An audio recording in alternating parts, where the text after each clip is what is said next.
Okay, folks, I think we are live. We'll see whether we are or not. This is all an experiment for me. I think we got folks joining us there.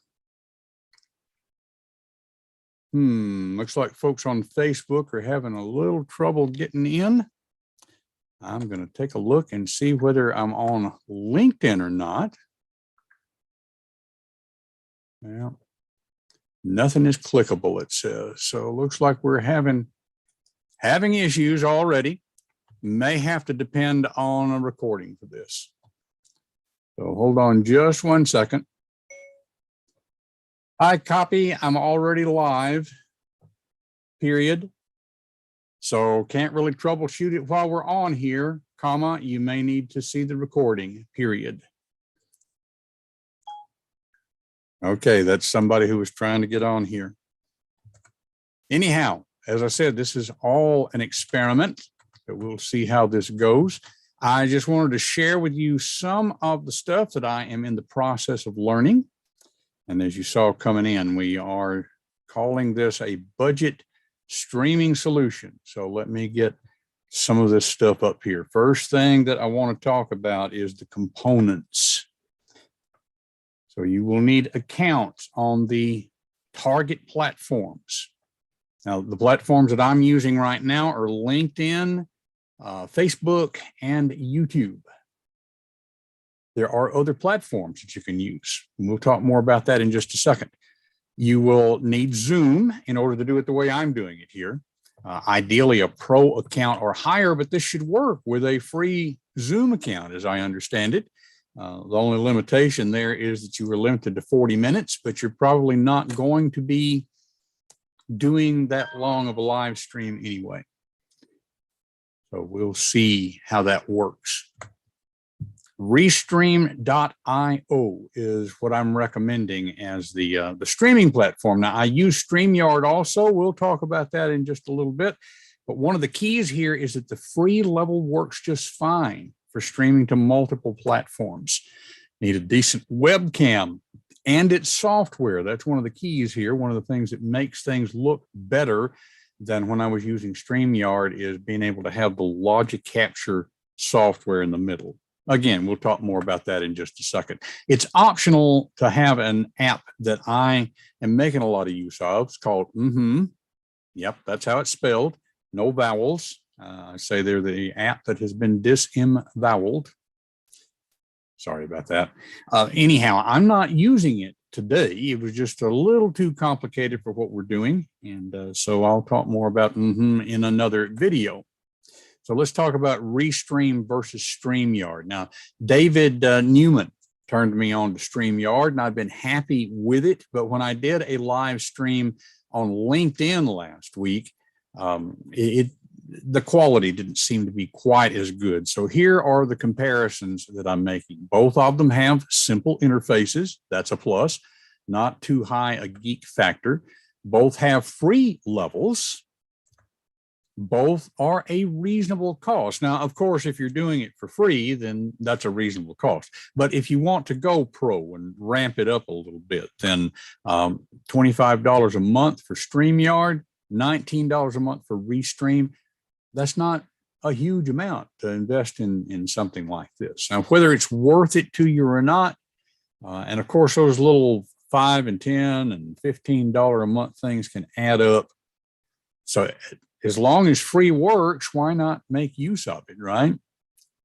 In order, well, and I'm getting ahead of myself. I'll talk about the technical stuff here in just a minute.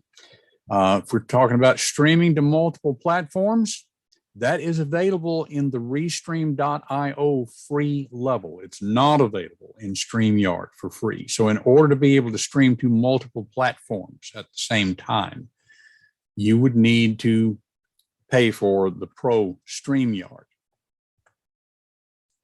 Seems to me like Restream is a higher quality for LinkedIn. Now that may be because StreamYard has only recently started streaming to LinkedIn. So they may still be working out settings and that sort of thing. I couldn't find any place where I could change the settings to affect the quality on LinkedIn. And as far as the connection with Zoom is concerned, you can output Zoom to both Restream and StreamYard, but the output to Restream seem to be more seamless. Now, that may be some of the problem that we're having right here today. So we will see how that works out. But nevertheless, it just seems to be more seamless. No pun intended there. Now, both Restream and StreamYard have built-in studios. So that's kind of nice. You don't really have to use Zoom. I prefer to use Zoom because I'm familiar with it. I know how the sharing screen and all that kind of thing works. Both of them allow guests. Both of them have banners. The concern about importing PowerPoint, when you import to either one of them, it converts your PowerPoint into, I think, graphic files. I'm not 100% sure. I know sometimes the fonts don't hold up when you import. For certain transitions and that kind of thing don't hold up. You might have noticed how I'm revealing bullets one at a time on these screens. And those of you who know me, you know that usually I do graphic-based PowerPoints. I put this together fairly quickly, so we're not doing that today. But if you've got a bunch of bullet points and you convert the PowerPoint, you're going to get all of them at once, which is not good practice. So one of my reasons for wanting to do it the way I have it set up is that I can use Zoom, which will show the native PowerPoint. And then I don't run into those issues. Okay, so the bottom line, I prefer Restream because of cost, because of access to multiple platforms, and because of the ease of connection to Zoom. Now, it may be, and really, because I don't have multiple screens set up here, I don't even know for certain that we're on live. And if we are, I don't know if people can get to me. But we'll try a little experiment here. If you would like to join me and maybe converse about some of this, you can go to a simple URL that is livewithdon.com. Stop the share here for just a moment. livewithdon.com. And if somebody comes into the waiting room, then we will see about getting you in here. We'll find out how that works. But in the meantime, as we wait to see if someone is going to do that, let's share the screen again. And let me share with you a resource here. If this would be helpful to you in your communication, I want to be clear, I'm not doing today's live stream as any kind of a marketing effort. This is designed just to be helpful to people, if indeed it is helpful. But if this would be something useful to you, then you can get this free resource from tinyurl.com/6keysconfidence. I will be doing some more live streams, and we'll actually be doing a workshop in November. So let me share a little bit about that. October 30th, that is this coming Saturday night. Yeah, Saturday's a little awkward, but at the same time, that was the only time available this week. Week or so back, we did a live stream on Zoom tips for speakers. It was mostly basic stuff. We're going to go to the next level with that this coming Saturday night. So if you would follow me on whatever platform you are watching this, you should get the notice about that live stream. And then on November the 11th, that will not be a live stream. That's going to be a Zoom-based workshop. Ramp up your Zoom presence. Zoom is not primarily about technology. It is simply a means for connecting people. So we want to keep our emphasis on connection. And on November the 11th at 7 p.m., we will have a Zoom-based workshop on how to establish that sense of presence in Zoom.